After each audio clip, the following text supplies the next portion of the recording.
ಒಮ್ಮೆ ಒಂದು ಹಸಿರು ಕಾಡಿನಲ್ಲಿ ಅನೇಕ ಪ್ರಾಣಿಗಳು ಸಂತೋಷದಿಂದ ಬದುಕುತ್ತಿದ್ದವು. ಅಲ್ಲಿ ಒಂದು ದಯಾಳು ಹಸು ಪುಣ್ಯಕೋಟಿ ತನ್ನ ಕರು ಜೊತೆ ಗ್ರಾಮದಲ್ಲಿ ವಾಸಿಸುತ್ತಿತ್ತು. ಪ್ರತಿದಿನ ಅದು ಕಾಡಿಗೆ ಮೇಯಲು ಹೋಗುತ್ತಿತ್ತು. ಒಂದು ದಿನ ಕಾಡಿನೊಳಗೆ ಮೇಯುತ್ತಿದ್ದಾಗ ಭಯಾನಕವಾದ ಅರಿಯ ನರಹರಿ ಹುಲಿ ಅದರ ಮುಂದೆ ಬಂತು. ಹುಲಿ ಹೇಳಿತು, ನಾನು ಬಹಳ ಹಸಿದಿದ್ದೇನೆ, ನಿನ್ನನ್ನು ತಿನ್ನುತ್ತೇನೆ.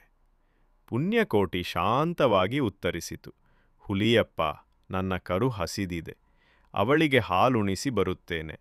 ನಾನೂ ವಾಗ್ದಾನ ಮಾಡುತ್ತೇನೆ, ಹಿಂತಿರುಗಿ ಬಂದು ನೀನು ನನ್ನನ್ನು ತಿನ್ನಬಹುದು. ಹುಲಿ ನಗುತ್ತ ಹೇಳಿತು, ಹಸುಗಳು ಹೀಗೆ ಸತ್ಯವಂತರಾಗಲಾರರು. ಆದರೆ ಪುಣ್ಯಕೋಟಿಯ ಕಣ್ಣಲ್ಲಿ ನಿಷ್ಠೆ ಕಾಣಿಸಿಕೊಂಡಿತು. ಹುಲಿ ಒಪ್ಪಿಕೊಂಡಿತು.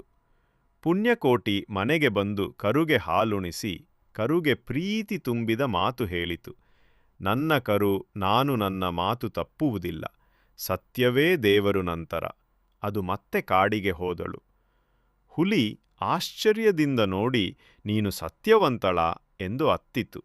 ನೀನು ಪಾಪವಿಲ್ಲದ ಜೀವಿ, ನಿನ್ನ ರಕ್ತ ನನ್ನಿಗೆ ವಿಷ ಎಂದು ಹೇಳಿ ಹುಲಿ ತನ್ನ ಜೀವ ಬಿಟ್ಟಿತು. ಪುಣ್ಯಕೋಟಿಯ ಸತ್ಯನಿಷ್ಠೆ ಇಂದಿಗೂ ನಿಷ್ಠೆಯ ಮತ್ತು ಸತ್ಯದ ಪ್ರತೀಕವಾಗಿ ನೆನಪಾಗಿದೆ.